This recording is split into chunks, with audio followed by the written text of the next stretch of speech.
The Princess Mayblossom, edited by Andrew Lang. Once upon a time there lived a king and queen whose children had all died, first one and then another, until at last only one little daughter remained, and the queen was at her wits' end to know where to find a really good nurse who would take care of her, and bring her up. A herald was sent who blew a trumpet at every street corner, and commanded all the best nurses to appear before the queen, that she might choose one for the little princess. So on the appointed day the whole palace was crowded with nurses, who came from the four corners of the world to offer themselves, until the queen declared that if she was ever to see the half of them, they must be brought out to her, one by one, as she sat in a shady wood near the palace.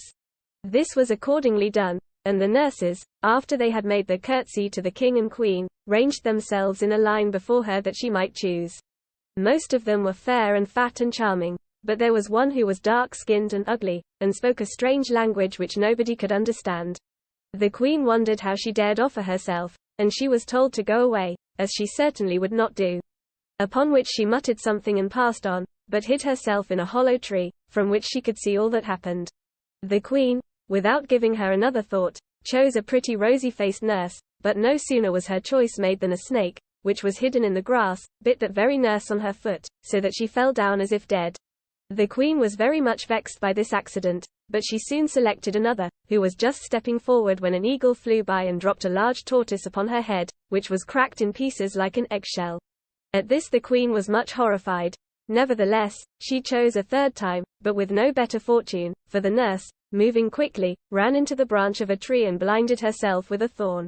Then the queen in dismay cried that there must be some malignant influence at work, and that she would choose no more that day. And she had just risen to return to the palace when she heard peals of malicious laughter behind her, and turning round saw the ugly stranger whom she had dismissed, who was making very merry over the disasters and mocking everyone, but especially the queen. This annoyed her majesty very much, and she was about to order that she should be arrested, when the witch, for she was a witch, with 2 blows from a wand summoned a chariot of fire drawn by winged dragons, and was whirled off through the air uttering threats and cries. When the king saw this he cried, "Alas! Now we are ruined indeed, for that was no other than the fairy Carabosse, who has had a grudge against me ever since I was a boy and put sulphur into her porridge one day for fun." Then the queen began to cry.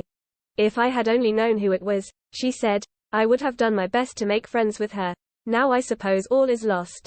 The king was sorry to have frightened her so much, and proposed that they should go and hold a council as to what was best to be done to avert the misfortunes which Carabosse certainly meant to bring upon the little princess. So all the councillors were summoned to the palace, and when they had shut every door and window, and stuffed up every keyhole that they might not be overheard, they talked the affair over, and decided that every fairy for 1,000 leagues round should be invited to the christening of the princess, and that the time of the ceremony should be kept a profound secret, in case the fairy Carabosse should take it into her head to attend it. The queen and her ladies set to work to prepare presents for the fairies who were invited, for each one a blue velvet cloak, a petticoat of apricot satin, a pair of high-heeled shoes, some sharp needles, and a pair of golden scissors. Of all the fairies the queen knew, only 5 were able to come on the day appointed, but they began immediately to bestow gifts upon the princess. One promised that she should be perfectly beautiful, the second that she should understand anything, no matter what, the first time it was explained to her, the third that she should sing like a nightingale, the fourth that she should succeed in everything she undertook, and the fifth was opening her mouth to speak when a tremendous rumbling was heard in the chimney, and Carabosse, all covered with soot, came rolling down, crying, "I say that she shall be the unluckiest of the unlucky until she is 20 years old." Then the queen and all the fairies began to beg and beseech her to think better of it, and not be so unkind to the poor little princess, who had never done her any harm. But the ugly old fairy only grunted and made no answer. So the last fairy, who had not yet given her gift, tried to mend matters by promising the princess a long and happy life after the fatal time was over. At this Carabosse laughed maliciously, and climbed away up the chimney, leaving them all in great consternation, and especially the queen. However, she entertained the fairies splendidly, and gave them beautiful ribbons, of which they are very fond, in addition to the other presents. When they were going away the oldest fairy said that they were of opinion that it would be best to shut the princess up in some place, with her waiting women, so that she might not see anyone else until she was 20 years old. So the king had a tower built on purpose.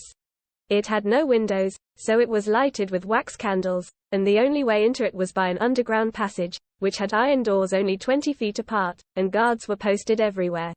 The princess had been named Mayblossom, because she was as fresh and blooming as spring itself, and she grew up tall and beautiful, and everything she did and said was charming. Every time the king and queen came to see her, they were more delighted with her than before, but though she was weary of the tower, and often begged them to take her away from it, they always refused. The princess's nurse, who had never left her, sometimes told her about the world outside the tower, and though the princess had never seen anything for herself, yet she always understood exactly, thanks to the second fairy's gift. Often the king said to the queen, "We were cleverer than Caraboss after all. Our Mayblossom will be happy in spite of her predictions." And the queen laughed until she was tired at the idea of having outwitted the old fairy. They had caused the princess's portrait to be painted and sent to all the neighboring courts, for in 4 days she would have completed her 20th year, and it was time to decide whom she should marry. All the town was rejoicing at the thought of the princess's approaching freedom, and when the news came that King Merlin was sending his ambassador to ask her in marriage for his son, they were still more delighted. The nurse, who kept the princess informed of everything that went forward in the town, did not fail to repeat the news that so nearly concerned her, and gave such a description of the splendor in which the ambassador Fanfaronade would enter the town, that the princess was wild to see the procession for herself.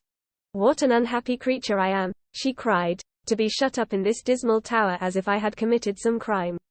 I have never seen the sun, or the stars, or a horse, or a monkey, or a lion, except in pictures, and though the king and queen tell me I am to be set free when I am 20, I believe they only say it to keep me amused, when they never mean to let me out at all." And then she began to cry, and her nurse, and the nurse's daughter, and the cradle rocker, and the nursery maid, who all loved her dearly, cried too for company, so that nothing could be heard but sobs and sighs. It was a scene of woe. When the princess saw that they all pitied her, she made up her mind to have her own way. So she declared that she would starve herself to death if they did not find some means of letting her see Fanfaronade's grand entry into the town. "If you really love me," she said, "you will manage it, somehow or other, and the king and queen need never know anything about it." Then the nurse and all the others cried harder than ever, and said everything they could think of to turn the princess from her idea. But the more they said, the more determined she was, and at last they consented to make a tiny hole in the tower on the side that looked towards the city gates. After scratching and scraping all day and all night, they presently made a hole through which they could, with great difficulty, push a very slender needle, and out of this the princess looked at the daylight for the first time. She was so dazzled and delighted by what she saw, that there she stayed, never taking her eyes away from the peephole for a single minute, until presently the ambassador's procession appeared in sight. At the head of it rode Fanfaronade himself upon a white horse, which pranced and caracoled to the sound of the trumpets. Nothing could have been more splendid than the ambassador's attire. His coat was nearly hidden under an embroidery of pearls and diamonds, his boots were solid gold, and from his helmet floated scarlet plumes. At the sight of him the princess lost her wits entirely, and determined that Fanfaronade and nobody else would she marry. "It is quite impossible," she said, "that his master should be half as handsome and delightful. I am not ambitious, and having spent all my life in this tedious tower, anything, even a house in the country, will seem a delightful change. I am sure that bread and water shared with Fanfaronade will please me far better than roast chicken and sweetmeats with anybody else." And so she went on talking, until her waiting women wondered where she got it all from.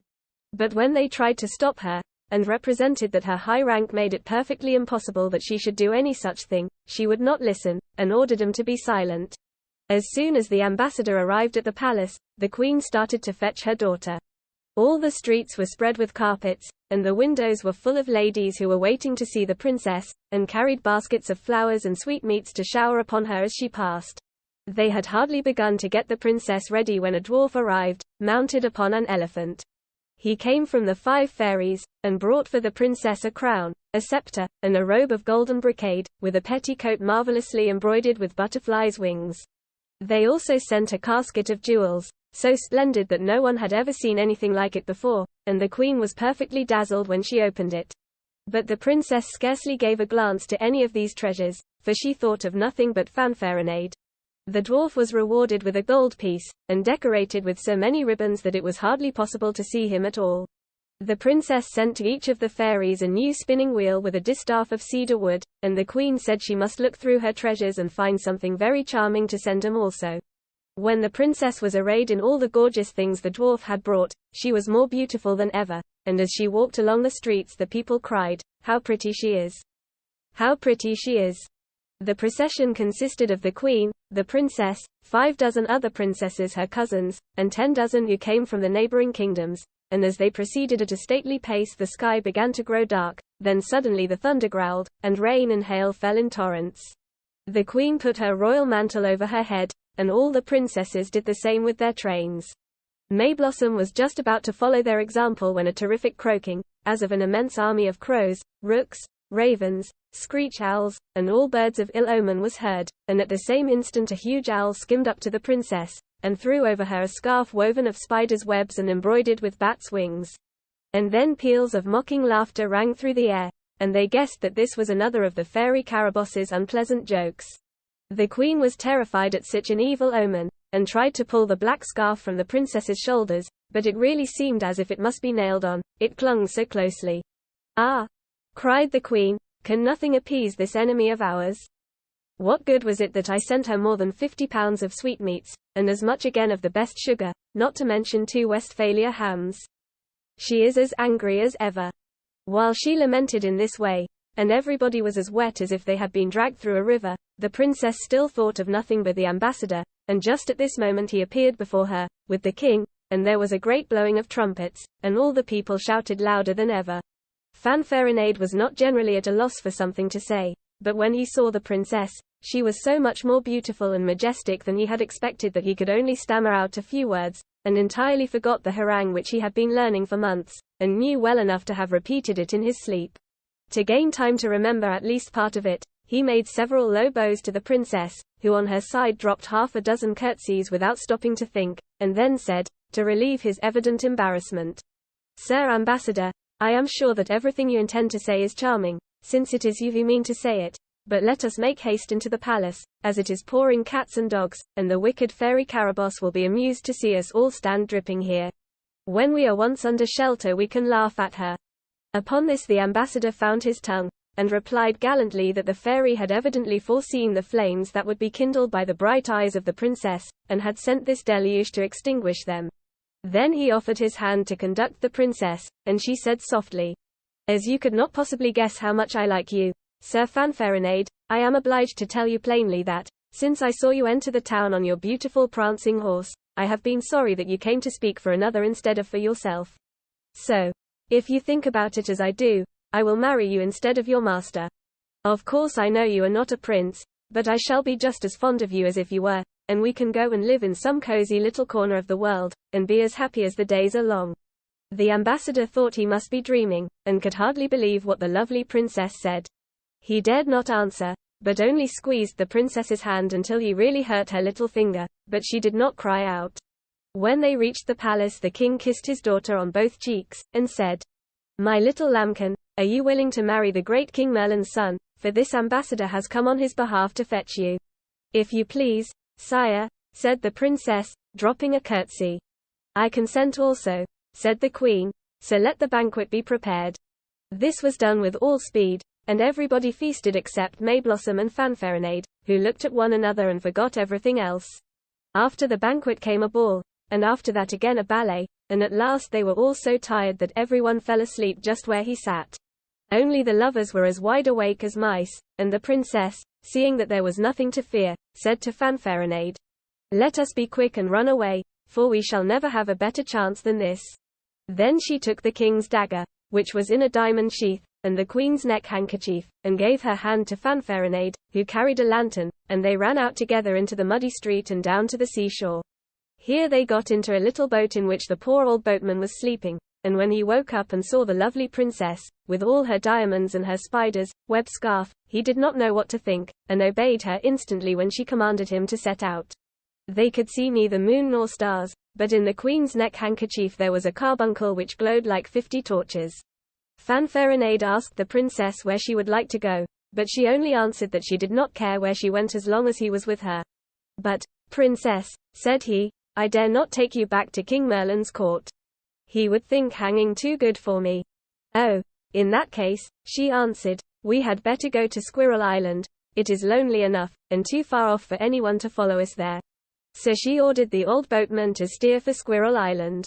Meanwhile the day was breaking, and the king and queen and all the courtiers began to wake up and rub their eyes, and think it was time to finish the preparations for the wedding. And the queen asked for her neck handkerchief, that she might look smart. Then there was a scurrying hither and thither, and a hunting everywhere. They looked into every place, from the wardrobes to the stoves, and the queen herself ran about from the garret to the cellar, but the handkerchief was nowhere to be found. By this time the king had missed his dagger, and the search began all over again. They opened boxes and chests of which the keys had been lost for 100 years, and found numbers of curious things, but not the dagger, and the king tore his beard, and the queen tore her hair, for the handkerchief and the dagger were the most valuable things in the kingdom. When the king saw that the search was hopeless, he said, "Never mind, let us make haste and get the wedding over before anything else is lost." And then he asked where the princess was. Upon this her nurse came forward and said, "Sire, I have been seeking her these 2 hours, but she is nowhere to be found." This was more than the queen could bear. She gave a shriek of alarm and fainted away, and they had to pour 2 barrels of eau de cologne over her before she recovered. When she came to herself, everybody was looking for the princess in the greatest terror and confusion, but as she did not appear, the king said to his page, "Go and find the ambassador Fanfaronade, who is doubtless asleep in some corner, and tell him the sad news." So the page hunted hither and thither, but Fanfaronade was no more to be found than the princess, the dagger, or the neck handkerchief. Then the king summoned his counselors and his guards, and, accompanied by the queen, went into his great hall. As he had not had time to prepare his speech beforehand, the king ordered that silence should be kept for 3 hours, and at the end of that time he spoke as follows. "Listen, great and small. My dear daughter Mayblossom is lost. Whether she has been stolen away or has simply disappeared I cannot tell. The queen's neck handkerchief and my sword, which are worth their weight in gold, are also missing, and, what is worst of all, the ambassador Fanfaronade is nowhere to be found. I greatly fear that the king, his master, when he receives no tidings from him, will come to seek him among us, and will accuse us of having made mincemeat of him. Perhaps I could bear even that if I had any money, but I assure you that the expenses of the wedding have completely ruined me. Advise me, then, my dear subjects, what had I better do to recover my daughter, Fanfaronade, and the other things?" This was the most eloquent speech the king had been known to make, and when everybody had done admiring it, the prime minister made answer, "Sire, we are all very sorry to see you so sorry. We would give everything we value in the world to take away the cause of your sorrow, but this seems to be another of the tricks of the fairy Caraboss. The princess's 20 unlucky years were not quite over, and really, if the truth must be told, I noticed that Fanfaronade and the princess appeared to admire one another greatly. Perhaps this may give some clue to the mystery of the disappearance." Here the queen interrupted him, saying, "Take care what you say, sir. Believe me, the Princess Mayblossom was far too well brought up to think of falling in love with an ambassador." At this the nurse came forward, and, falling on her knees, confessed how they had made the little needle hole in the tower, and how the princess had declared when she saw the ambassador that she would marry him and nobody else. Then the queen was very angry, and gave the nurse, and the cradle rocker, and the nursery maid such a scolding that they shook in their shoes. But the Admiral Cocked Hat interrupted her, crying, "Let us be off after this good-for-nothing Fanfaronade, for without a doubt he has run away with our princess." Then there was a great clapping of hands, and everybody shouted, "By all means let us be after him." So while some embarked upon the sea, the others ran from kingdom to kingdom beating drums and blowing trumpets, and wherever a crowd collected they cried, "Whoever wants a beautiful doll, sweetmeats of all kinds, a little pair of scissors, a golden robe, and a satin cap has only to say where Fanfaronade has hidden the Princess Mayblossom." But the answer everywhere was, "You must go farther, we have not seen them." However, those who went by sea were more fortunate, for after sailing about for some time they noticed a light before them which burned at night like a great fire. At first they dared not go near it, not knowing what it might be, but by and by it remained stationary over Squirrel Island, for, as you have guessed already, the light was the glowing of the carbuncle. The princess and Fanfaronade on landing upon the island had given the boatman 100 gold pieces, and made him promise solemnly to tell no one where he had taken them. But the first thing that happened was that, as he rowed away, he got into the midst of the fleet, and before he could escape the admiral had seen him and sent a boat after him. When he was searched they found the gold pieces in his pocket, and as they were quite new coins, struck in honor of the princess's wedding, The admiral felt certain that the boatman must have been paid by the princess to aid her in her flight. But he would not answer any questions, and pretended to be deaf and dumb. Then the admiral said, "Oh, deaf and dumb is he? Lash him to the mast and give him a taste of the cat o' nine tails. I don't know anything better than that for curing the deaf and dumb." And when the old boatman saw that he was in earnest, he told all he knew about the cavalier and the lady whom he had landed upon Squirrel Island, and the admiral knew it must be the princess and Fanfaronade, so he gave the order for the fleet to surround the island.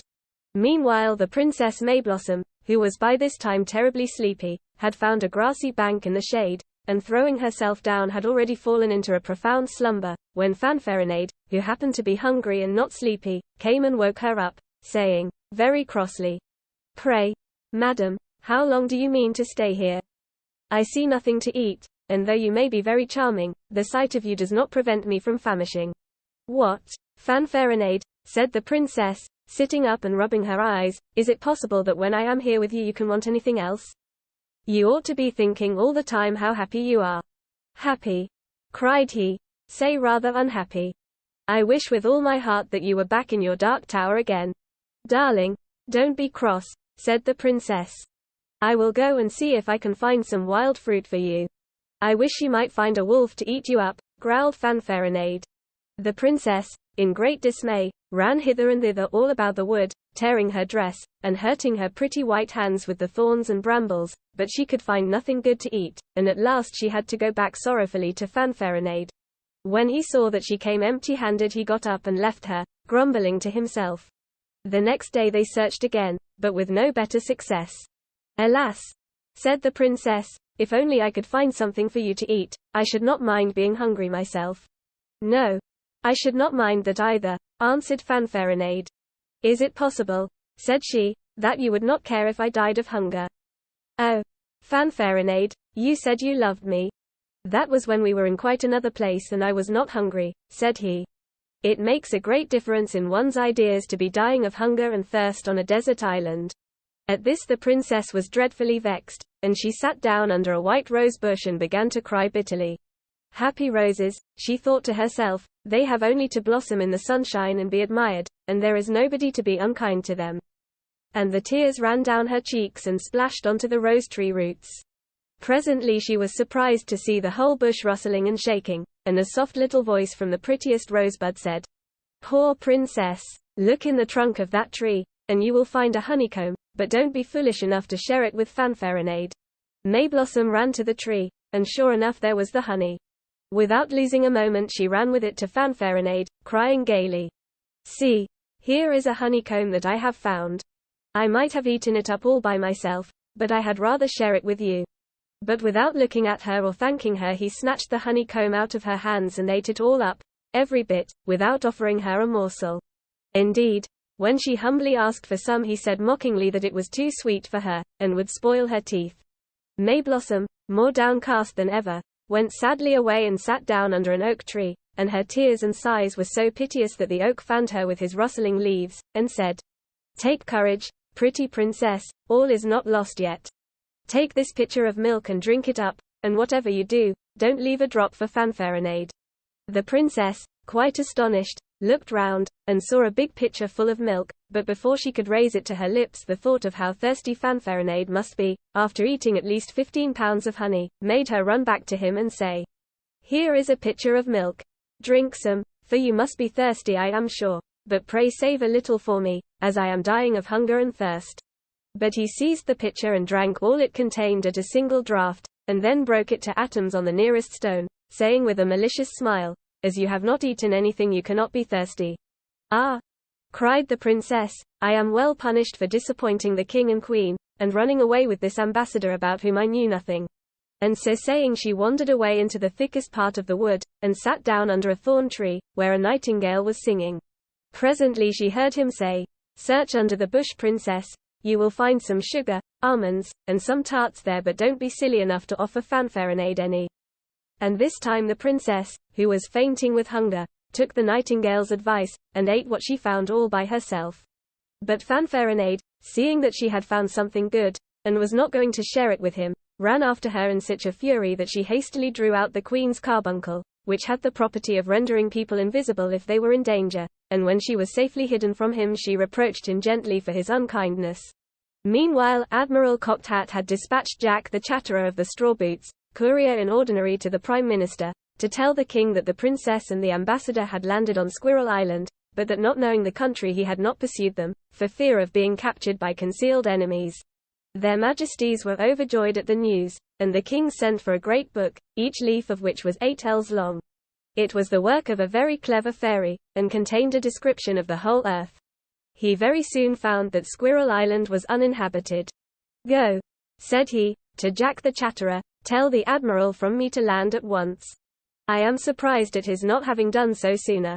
As soon as this message reached the fleet, every preparation was made for war, and the noise was so great that it reached the ears of the princess, who at once flew to protect her lover. As he was not very brave, he accepted her aid gladly. "You stand behind me," said she, "and I will hold the carbuncle which will make us invisible, and with the king's dagger I can protect you from the enemy." So when the soldiers landed they could see nothing, but the princess touched them one after another with the dagger, and they fell insensible upon the sand, so that at last the admiral, seeing that there was some enchantment, hastily gave orders for a retreat to be sounded, and got his men back into their boats in great confusion. Fanfaronade, being once more left with the princess, began to think that if he could get rid of her, and possess himself of the carbuncle and the dagger, he would be able to make his escape. So as they walked back over the cliffs he gave the princess a great push, hoping she would fall into the sea, but she stepped aside so quickly that he only succeeded in overbalancing himself, and over he went, and sank to the bottom of the sea like a lump of lead, and was never heard of any more. While the princess was still looking after him in horror, her attention was attracted by a rushing noise over her head, and looking up she saw 2 chariots approaching rapidly from opposite directions. One was bright and glittering, and drawn by swans and peacocks, while the fairy who sat in it was beautiful as a sunbeam, but the other was drawn by bats and ravens, and contained a frightful little dwarf, who was dressed in a snake's skin, and wore a great toad upon her head for a hood. The chariots met with a frightful crash in mid-air, and the princess looked on in breathless anxiety while a furious battle took place between the lovely fairy with her golden lance, and the hideous little dwarf and her rusty pike. But very soon it was evident that the beauty had the best of it, and the dwarf turned her bats' heads and flickered away in great confusion, while the fairy came down to where the princess stood, and said, smiling, "You see, princess, I have completely routed that malicious old Caraboss. Will you believe it? She actually wanted to claim authority over you forever, because you came out of the tower 4 days before the 20 years were ended. However, I think I have settled her pretensions, and I hope you will be very happy and enjoy the freedom I have won for you." The princess thanked her heartily, and then the fairy dispatched one of her peacocks to her palace to bring a gorgeous robe for Mayblossom, who certainly needed it, for her own was torn to shreds by the thorns and briars.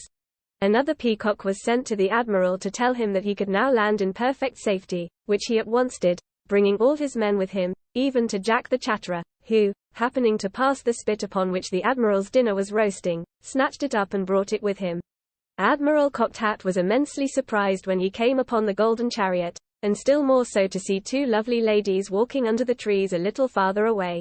When he reached them, of course he recognized the princess, and he went down on his knees and kissed her hand quite joyfully. Then she presented him to the fairy, and told him how Caraboss had been finally routed, and he thanked and congratulated the fairy, who was most gracious to him. While they were talking she cried suddenly, "I declare I smell a savory dinner." "Why yes, madam, here it is," said Jack the Chatterer, holding up the spit, where all the pheasants and partridges were frizzling. "Will your highness please to taste any of them?" "By all means," said the fairy, "especially as the princess will certainly be glad of a good meal." So the admiral sent back to his ship for everything that was needful, and they feasted merrily under the trees. By the time they had finished the peacock had come back with a robe for the princess, in which the fairy arrayed her. It was of green and gold brocade, embroidered with pearls and rubies, and her long golden hair was tied back with strings of diamonds and emeralds, and crowned with flowers. The fairy made her mount beside her in the golden chariot, and took her on board the admiral's ship, where she bade her farewell, sending many messages of friendship to the queen, and bidding the princess tell her that she was the 5th fairy who had attended the christening. Then salutes were fired, the fleet weighed anchor, and very soon they reached the port. Here the king and queen were waiting, and they received the princess with such joy and kindness that she could not get a word in edgewise, to say how sorry she was for having run away with such a very poor-spirited ambassador. But, after all, it must have been all Caraboss's fault. Just at this lucky moment who should arrive but King Merlin's son, who had become uneasy at not receiving any news from his ambassador, and so had started himself with a magnificent escort of 1,000 horsemen, and 30 bodyguards in gold and scarlet uniforms, to see what could have happened. As he was 100 times handsomer and braver than the ambassador, the princess found she could like him very much. So the wedding was held at once, with so much splendor and rejoicing that all the previous misfortunes were quite forgotten.